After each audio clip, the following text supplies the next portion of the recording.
ঘর থেকে এক গৃহবধূ ঝুলন্ত মৃতদেহ উদ্ধার। এই ঘটনাটি ঘটেছে রঘুনাথগঞ্জ থানার মিঠিপুর হালদার পাড়ায়। পুলিশ জানিয়েছে মৃত এই গৃহবধূর নাম শিয়া হালদার। মঙ্গলবার রাতে সকালে পুলিশ দেহ উদ্ধার করে ময়নাতদন্তে পাঠিয়েছে জঙ্গিপুর হাসপাতাল মর্গে। জানা গিয়েছে বছর 4 আগে রঘুনাথগঞ্জ থানার মিঠিপুর হালদারপাড়া গ্রামের ছেলে রাজু দাসের সঙ্গে রঘুনাথগঞ্জ থানার যোধকমল গ্রামের শিয়া হালদারের বিয়ে হয় প্রেম করে বিয়ে করার কারণে বিয়ে দীর্ঘদিন হলেও মেয়ের সঙ্গে মনোমালিন্য ছিল বাবা মায়ের এবং যোগাযোগ বিচ্ছিন্ন ছিল, এমনটাই অভিযোগ সামনে আসছে। কিন্তু বুধবার সন্ধ্যায় মেয়ের বাড়িতে নারায়ণ পুজো থাকার কারণে মেয়ে তার বাবা মাকে পুজোয় আসার জন্য নিমন্ত্রণ করেছিল, কিন্তু পুজোতে হাজির হননি বাবা ও মা। সেই অভিমানে কি মেয়ে গলায় ফাঁস লাগিয়ে আত্মহত্যা করলো, না পারিবারিক কোনো সমস্যার কারণেই আত্মহত্যা, পুরো ধোঁয়াশায় রয়েছে। বৃহস্পতিবার সকালে পুলিশ দেহ উদ্ধার করে ময়না তদন্তের জন্য জঙ্গিপুর মহকুমা হাসপাতালে পাঠায়। পুরো ঘটনার তদন্ত করে দেখছে রঘুনাথগঞ্জ থানার পুলিশ। তবে এটা আত্মহত্যা না খুন, ময়না তদন্তের পর আসল রহস্য উন্মোচন হবে। রঘুনাথগঞ্জ থেকে জিয়াউল হকের রিপোর্টিং বার্তা নিউজ, সবার সাথে মানুষের বার্তা।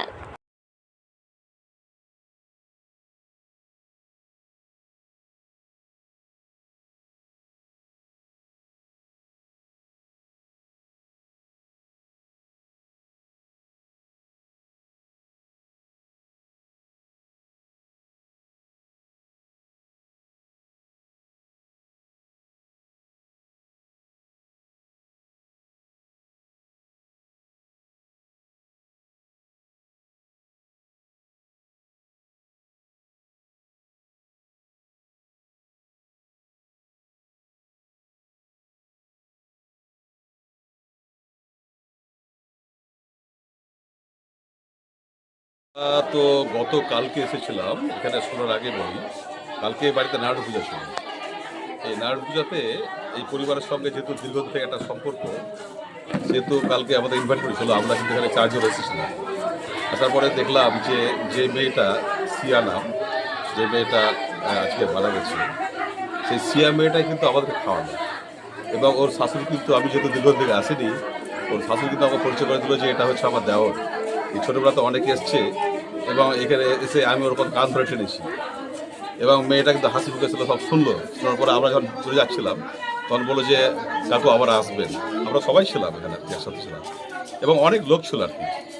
আমরা তো দেখলাম ফুটফুটে একটা সুন্দর মেয়ে, হাসি খুশি অবস্থায় ছিল। তারপরে কি হলো সেটা বলতে পারবো না। আমরা ফোনের মাধ্যমে জানতে পারলাম যে এরকম ঘটনা আর কি, সুইসাইড করে দিয়েছে। তারপর আমরা যখন এসে দেখলাম যে লাশ কিন্তু ওর শ্বশুর নামিয়েছে, আমরা যেটা জিজ্ঞেস করে জানলাম, এবং গামছা দিয়ে সব সুইসাইড করেছিল এবং বাইরে তার সব অবস্থায় আছে। আমরা যেটা শুনলাম তার মাকে নিমন্ত্রণ করেছিল, তার মা আসেনি নিমন্ত্রণে, তার অভিমানে কি হতে পারে? দেখুন, আমরা যেটুকু ওদের পরিবারের সঙ্গে, মেয়ের পরিবারের সঙ্গে এবং ছেলে পরিবার সবার সঙ্গে কথা বলে জেনেছি, ওদের বিয়েটা হচ্ছে প্রেম করে বিয়ে। এরা হচ্ছে দাস ওরা হালদার, কিন্তু এই প্রেম করে বিয়ের পরেও কিন্তু ওদের মধ্যে, দুই পরিবারের মধ্যে কোনো পুলিশের প্রতি বিশ্বাস ভরসা আমাদের সবারই আছে। কারণ পশ্চিমবঙ্গের পুলিশ হচ্ছে খুব উন্নত মানের পুলিশ।